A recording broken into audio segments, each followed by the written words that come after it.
नमस्कार साथियों, मैं एडवोकेट श्रीमती स्निग्धा राय आपका बहुत बहुत स्वागत करती हूं आपके अपने चैनल लीगल हेल्पेज में। आज के वीडियो में हम जानेंगे इलाहाबाद हाईकोर्ट का एक बहुत ही महत्वपूर्ण फैसला कि क्या बिना शादी का प्रमाण दिए भी पत्नी भरण पोषण मेंटेनेंस की हकदार होती है। इलाहाबाद हाईकोर्ट का हालिया फैसला इस बात का जवाब देता है। आज हम इस फैसले को आसान भाषा में समझेंगे। भारत में शादी सिर्फ सामाजिक ही नहीं बल्कि कानूनी बंधन है। पति का यह कर्तव्य है कि वह पत्नी का भरण पोषण करे।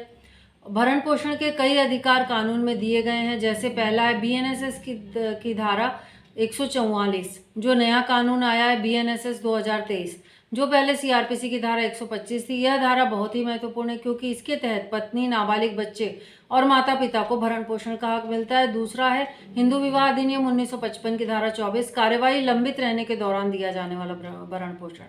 इसमें तलाक का केस चल रहा हो, लीगल सेपरेशन का या फिर सेक्शन 9 का केस चल रहा है तो पति या पत्नी दोनों में से कोई भी गुजारा भत्ता की मांग कर सकता है।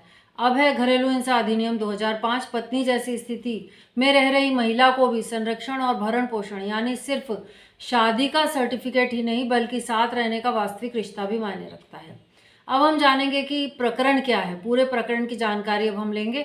यह प्रकरण देवरिया उत्तर प्रदेश फैमिली कोर्ट का है। देवरिया की महिला का जो पहला पति है उसकी 2017 में डेथ हो गई थी, निधन हो गया था। महिला का यह दावा था कि उसने सेकंड मैरिज जो है अपने देवर से की थी, वो भी हिंदू रीति रिवाज से।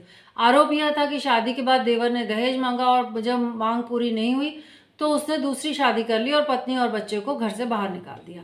महिला ने फैमिली कोर्ट में भरण पोषण के लिए मांग की। फैमिली कोर्ट का निर्णय यह था कि विवाह का कोई भी वैध प्रमाण नहीं है, तो उन्होंने जो ये याचिका थी खारिज कर दी। परिवार न्यायालय के निर्णय से असंतुष्ट होकर के महिला ने हाई कोर्ट में अपील की। वहां महिला के वकील ने आधार कार्ड, बैंक रिकॉर्ड और गवाह के बयान दिखाए। कहा कि दोनों लंबे समय से हस्बैंड और वाइफ की तरह रह रहे हैं। पहले पति की मृत्यु के बाद दूसरी शादी वैध होती है। दूसरा पति यूपी पुलिस में कांस्टेबल है। वेतन के अलावा उसकी खेती से भी आमदनी है, जबकि याची बेसहारा है, लिहाजा वह भरण पोषण की हकदार है। विपक्षी के अधिवक्ता ने दलील दी कि ये कभी शादीशुदा थे ही नहीं, बच्चे भाई की संतान है और याची पैतृक संपत्ति का पहले से ही लाभ ले रहा है।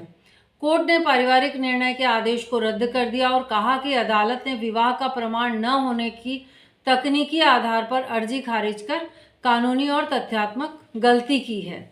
कानून का मकसद है न्याय देना, न कि रिश्तों को नकारना। पत्नी की परिभाषा दस्तावेज से बड़ी है।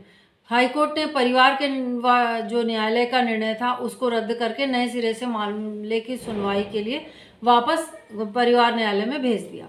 साथ ही कांस्टेबल पति को मामले के निस्तारण होने तक याची को 8,000 रुपये प्रतिमाह अंतरिम भरण पोषण देने का आदेश दिया गया। यह फैसला बताता है कि लंबे समय तक पति पत्नी की तरह रहने वाली महिला भी भरण पोषण का दावा कर सकती है। ऐसे मामलों में अदालत कानूनी सच्चाई से ज़्यादा सामाजिक सच्चाई की वैल्यू देता है, महत्व देता है। अगर महिला ऐसी स्थिति में है जो उसे अदालत जाने से बिल्कुल भी नहीं डरना चाहिए। आधार कार्ड है, बैंक रिकॉर्ड है, गवाह है, सबूत जो है इसे पेश किए जा सकते हैं। अदालत कानून का उपयोग करते हुए न्याय दिलाती है। तो आपको अच्छे से आज का जो इलाहाबाद हाईकोर्ट का फैसला है समझ में आ गया होगा। कानून रिश्तों की हकीकत को महत्व देता है। भरण पोषण का हक केवल कागजी शादी पर नहीं बल्कि असल जीवन में निभाए गए रिश्ते पर आधारित होता है और यही असली न्याय है। आज का इलाहाबाद हाईकोर्ट के फैसले के संबंध में यदि आप मुझसे कुछ जानना चाहते हैं तो आप मुझे मैसेज करके पूछ सकते हैं, और किसी भी विषय में कोई कानूनी सहायता चाहते हैं तो मेरे मेल आईडी पर अपनी समस्या लिखकर मुझे मेल कर सकते हैं। मेरे व्हाट्सएप में भी आप मैसेज करके मुझसे अपने कोई भी क्वेरी है उसको पूछ सकते हैं। समय मिलने पर मैं आपकी समस्या का पूरा समुचित समाधान करने का प्रयास करूंगी। इसी तरह की कानूनी जानकारी सरल शब्दों में पाने के लिए आप लीगल हेल्पेज चैनल को सब्सक्राइब करें और इसके साथ ही बेल आइकॉन को प्रेस कर दीजिए ताकि मेरे आगे आने वाले वीडियोज़ के नोटिफिकेशन आपको मिलते रहें। अब मिलते हैं हम अगले वीडियो में। जय हिंद, जय भारत।